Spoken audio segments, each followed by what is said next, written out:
தமிழ் காலையில் எழுந்து குளிச்சுட்டு சூப்பராக அழகாக உட்காந்துட்டு இருக்காங்க. அப்போது சேது வராரு. என்ன இங்கே இப்போ சீக்கிரமாக ரெடி ஆகிட்டியா அப்படின்னு சொல்லிட்டு கேட்குறாரு. ஆமாம் ரெடி ஆகிட்டேன் அப்படின்னு சொல்கிறாங்க. ஓ சரி சரி. ஆமாம் புதுசாக ஃபோன் வாங்கி கொடுத்தேன், அதில் ஏதாவது ஒரு ஃபோட்டோவாவது எடுத்தியா அப்படின்னு சொல்லிட்டு சேது கேட்குறாரு. இல்லைங்க நான் அதெல்லாம் எதுவுமே எடுக்கலை அப்படின்னு சொல்கிறாங்க. சரி நீ போய் ஃபோன் எடுத்துகிட்டு போ அப்படின்னு சொல்லிட்டு 2 பேருமே சேர்ந்து ஃபோட்டோ எடுக்கிறாங்க. அப்படியே செல்ஃபிலாம் எடுக்கிறாரு. ரொம்ப அழகாக கையெல்லாம் போட்டு எடுக்கிறாரு. அப்படியே பார்க்குறாங்க தமிழ். சாரி தமிழ், ஏதோ ஃபோட்டோ எடுக்கிறதுக்காக தான் நான் கை போட்டேன், நீ எதுவும் நினச்சிக்காது என்ன அப்படின்னு சொல்லிட்டு சேது சொல்கிறார். இல்லை இல்லை இல்லை நான் அதெல்லாம் எதுவுமே நினைக்கல அப்படின்னு சொல்கிறாங்க. அங்கே வந்து பாட்டி தேடிட்டு வராங்க. எங்கே போனாங்க தமிழ், காலைல எழுந்துக்க சொன்னால் ஆளையே காணோம் அப்படின்னு சொல்லிட்டு அப்படியே ரூம் கதவை தட்டுறாங்க. தமிழ் வெளியே இருக்காங்க. இங்கே இருக்க பாட்டி அப்படின்னு சொல்கிறாங்க. என்ன இங்கே இருக்க? இல்லை பாட்டி நான் வந்து 4 மணிக்கெலாம் எழுந்து குளிச்சுட்டு ரெடி ஆகிட்டேன், ஆனால் நீங்கள் அங்கே போய் தட்டிகிட்டு இருக்கீங்க அப்படின்னு தமிழ் சொல்கிறாங்க. சரி சரி குளிச்சிட்டியா, வா வா அப்படின்னு சொல்லிட்டு கூட்டிகிட்டு போகிறாங்க. கூட்டிகிட்டு போயிட்டு சொல்கிறாங்க, இங்கே பாரு நல்லா போயிட்டு பட்டு புடவை இதெல்லாம் கட்டிட்டு வா அப்படின்னு சொல்கிறாங்க. ஏன் நீ சாதா புடவை கட்டியிருக்க அப்படின்னு சொல்லிட்டு கேட்குறாங்க. இல்லை அத்தை என்கிட்ட கொடுக்கவே இல்லை அப்படின்னு சொல்கிறாங்க. ஓ அப்படியா? அதுக்குள்ளே அத்தை கரெக்டாக வராங்க. இந்தாங்க நீங்கள் சொன்ன மாதிரி பட்டு புடவை இதில் நகைலாம் இருக்குது, போட்டுக்க தமிழ் அப்படின்னு சொல்லிட்டு கொடுக்குறாங்க. உன்னை நேற்று நைட்டு கொடுக்க சொன்னால் நீ நான் இப்போ கொடுக்குற அப்படின்னு சொல்லிட்டு பாட்டி கேட்குறாங்க.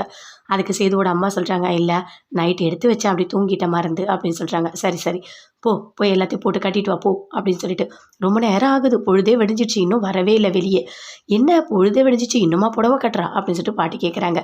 தமிழ் பட்டு புடவைலாம் கட்டிக்கிட்டு ஜுவல்ஸ்லாம் போட்டு அழகாக வராங்க. வந்தோடனே அப்படியே எல்லாருமே பார்க்குறாங்க. நல்லா இருக்காப்பா அப்படின்னு சொல்லிட்டு எல்லாருமே பார்த்துட்ருக்காங்க. சரி வந்துட்டல்ல வா, போயிட்டு இந்த வாசல்லாம் தெளித்து அழகாக கோலம் போட்டு வை, நான் போயிட்டு வரேன் அப்படின்னு சொல்லிட்டு பாட்டி சொல்கிறாங்க.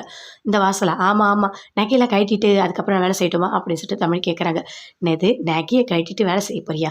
ஏன் நகைலாம் போட்டு உன்னால் வேலை செய்ய முடியாதா என்ன? அதெல்லாம் எதுவுமே கட்டக்கூடாது போ, 30 நாளைக்கு நீ பட்டு போடவே இந்த நகையோடு தான் நீ இருக்கணும் அப்படின்னு பாட்டி சொல்கிறாங்க.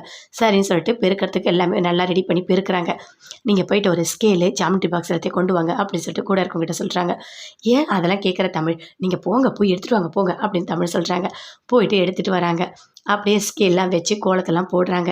என்ன தமிழ் பண்ணி வச்சுருக்க அப்படின்னு சொல்லிட்டு கேட்குறாங்க. இல்லை கோலம் போட்டிருக்கேன் அப்படின்னு சொல்கிறாங்க. நல்லா தான் இருக்குது, ஓகே பரவாயில்ல அப்படின்னு சொல்கிறாங்க. அங்கேருந்து பாட்டி வராங்க. தள்ளுங்க கோலம் எப்படி போட்டிருக்கா பார்க்கலாம் அப்படின்னு சொல்லிட்டு. அப்பா இப்படியா கோலம் போடுவாங்க, என்ன பண்ணி வச்சுருக்க, ஏதோ கட்டமாக போட்டு வச்சுருக்க அப்படின்னு சொல்லிட்டு பாட்டி கேட்குறாங்க. இல்லை எனக்கு தெரிஞ்ச மாதிரி தான் போட்டிருக்கேன், சரி வா வா அப்படின்னு சொல்லிட்டு உள்ளே கூட்டிகிட்டு போகிறாங்க. கூட்டிகிட்டு போயிட்டோன்னே எல்லாருமே வராங்க. அப்போ சேது இங்கே வா அப்படின்னு சொல்லிட்டு கூப்பிடுறாங்க. என்ன பாட்டி அப்படின்னு சொல்லிட்டு கிட்ட வந்து பேசுகிறாரு. இல்லை உன் பொண்டாட்டிக்கு எப்படி சமைக்கலாம் தெரியுமா இல்லை தெரியாதா அப்படின்னு சொல்லிட்டு கேட்குறாங்க. ஐயோ அதெல்லாம் சூப்பராக சமைப்பா, ரொம்ப நல்லா சமைப்பா அப்படின்னு சொல்லிட்டு சேது பயங்கர சந்தோஷமாக பாட்டிக்கிட்ட சொல்லிட்டு இருக்காரு. அப்படியா சரி, அவன் நல்லா சமைக்கிறது இருக்கட்டும், இப்போ போய் ஒரே ஒரு காஃபி போட்டு கொண்டு வந்து எல்லாருக்குமே கொடுக்கணும் அப்படின்னு சொல்கிறாங்க. அப்படியா சரி சரி, அதெல்லாம் காஃபிலாம் சூப்பராக போடுவா அப்படின்னு சொல்லிட்டு சேது சொல்கிறாரு. சரி தமிழ் நீ போயிட்டு காஃபி போட்டு எடுத்துகிட்டு வா போ அப்படின்னு சொல்கிறாரு. அப்படி பார்க்குறாங்க. என்ன என்னையே பார்த்துட்ருக்க, என்ன சொல்லு அப்படின்னு சொல்லிட்டு தமிழ்கிட்ட கேட்குறாரு சேது. இல்லைங்க எனக்கு தெரியாது. என்ன தெரியாது? எனக்கு காஃபி போட தெரியாது அப்படின்னு சொல்கிறாங்க. ஐயோயோ ஜோலி முடிஞ்சுது போ அப்படின்னு சொல்கிறாரு. என்ன பண்ணுறதே தெரியலையே அப்படின்னு சொல்லிட்டு சரி நீ போ கிச்சன் ஆண்ட நான் பின்னாடியே வரப்போ அப்படின்னு சொல்கிறாரு. அதே மாதிரி தமிழ் அப்படியே போகிறாங்க. எப்படி காஃபி போடணும்னு எல்லாமே சொல்லி கொடுக்குறாரு. இவ்வளோ சக்கரை போடணும், இப்படி பண்ணணும் அப்படி பண்ணணும் எல்லாமே தமிழுக்கு சொல்லி கொடுக்குறாரு சேது. அதே மாதிரி தமிழ் போடுறாங்க. போட்டு தட்டில் கவிச்சு காஃபி கொண்டு வராங்க. கொண்டு வந்து எல்லாருக்கிட்டையுமே கொடுக்குறாங்க.